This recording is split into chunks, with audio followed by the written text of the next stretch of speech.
Shalom Sobat WB yang dikasihi Tuhan. Renungan Harian Wanita Bijak hari Kamis, tanggal 11 September 2025. Berjudul Kemenangan oleh Firman. Firman Tuhan diambil dari kitab Kolose pasal 3 ayat 5-10. Kolose pasal 3 ayat 5-10. Mari kita berdoa. Tuhan yang Maha Kasih, terima kasih atas hari yang baru ini. Sebelum kami merenungkan firman-Mu, bukalah hati dan pikiran kami. Hanya di dalam nama Tuhan Yesus Kristus kami berdoa, amin. Pembacaan kitab Kolose pasal 3 ayat 5-10 dari Alkitab Terjemahan Baru edisi kedua. Demikian sabda Tuhan. Manusia baru. Karena itu, matikanlah dalam dirimu segala sesuatu yang duniawi, yaitu percabulan, kenajisan, hawa nafsu, nafsu jahat, dan juga keserakahan, yang sama dengan penyembahan berhala. Semuanya itu mendatangkan murka Allah atas orang-orang yang tidak taat. Dahulu kamu juga melakukan hal-hal itu ketika kamu hidup di dalamnya. Tetapi sekarang buanglah semuanya ini, yaitu marah, geram, kejahatan, fitnah, dan kata-kata kotor yang keluar dari mulutmu. Jangan lagi kamu saling mendustai, karena kamu telah menanggalkan manusia lama serta kelakuannya, dan telah mengenakan manusia baru yang terus-menerus diperbarui untuk memperoleh pengetahuan yang benar menurut gambar penciptanya. Demikian sabda Tuhan, berbahagialah mereka yang mendengarkan firman Tuhan dan melakukannya. Haleluya. Sobat WB yang terkasih, baca dan renungkan ayat-ayat di atas. Apa yang Tuhan sedang ajarkan?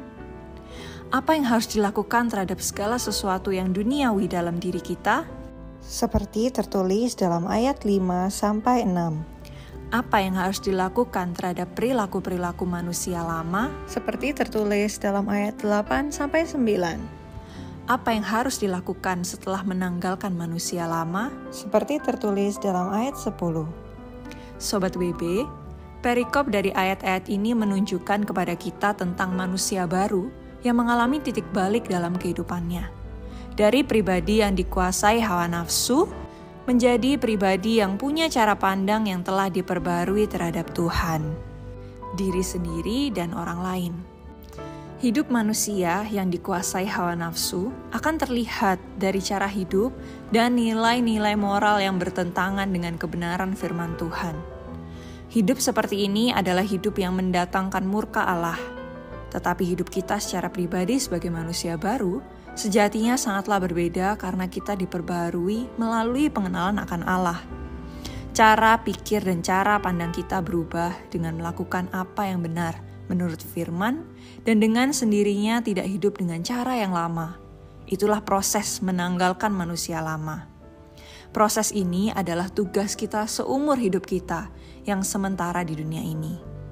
Satu hal yang sangat jelas bahwa perubahan dimulai dari saat kita mengalami pertumbuhan dalam pengenalan akan Allah dan bersedia melakukan kebenaran firman sehingga kita tidak lagi hidup dikuasai hawa nafsu. Makin banyak prinsip firman dilakukan, semakin dimampukan mengendalikan hawa nafsu. Sebelum kita membagikan kepada rekan dalam kelompok pemuritan tentang berkat yang kita terima dan komitmen kita, mari kita berdoa. Tuhan Yesus, terima kasih karena Engkau telah memperbaharui hidupku. Tolong aku untuk selalu menanggalkan manusia lama dan hidup sebagai manusia baru yang taat pada firman-Mu. Berikanlah kekuatan agar aku dapat mengendalikan hawa nafsu dan semakin serupa dengan Engkau. Amin. Semakin kita bertumbuh mengenal Tuhan dan menjadi pelaku firman, semakin hidup kita diubahkan.